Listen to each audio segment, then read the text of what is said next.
زور جاران گازنده لسر نهاتن آزوقی تکرن لین جاران جهاتن و بار بکرنا وی آزوقی لسر ولاتیان دبیتا جه دلگرانیه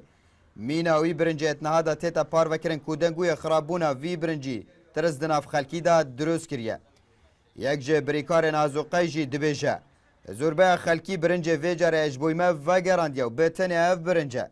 بکر علفی تیدن اجبوی آجالان نخواهید و تو نخواهید ما بخود شکر یکش منش بخود ما برکرد تنکا گلیشی و جمع هیوی هیا اوی برنجی بو من هنرین ننما و مناویده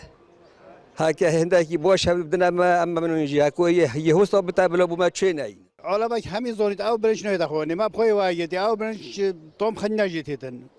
توم خنجا جتیدن نوید خوانی و می واجدی و ام ناشین چه برنج دیجیب کرین هم فقیرین علماء همین فقیره 10 صدى في برنجي ناخون يعني نوت الصدى 8 صدى زفريت اف برنجة يعني ولا خلك كيف فقيرة جي بس نشد بخد يعني تاني ترسن بينكو مثلا بين ساق بين بعملك ما بيتن كيلو بصد دينار بصد 5 دينار بوسي كي نوع تخارن شو تاجر كسنا كري تاجر كسنا بس كيد بد مثلا بيت بازنيتين مثلا سيفيا ما سيفيا تابع العرضات جارين دم برداشی یک جره و برین سالو دبیجه اف برنج هاتیه پشکنین کرن و هیچ ضررک تیدانینه و بتنه بازرگانی کرنه لسر کیست ولاتیان تکرن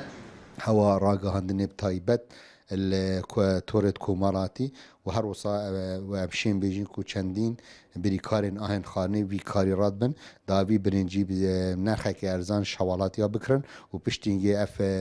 برنجي بيت افروتن بو بازرگانا و جاركا دي بيت زبراندن بو بازاري بنرخك گرانتر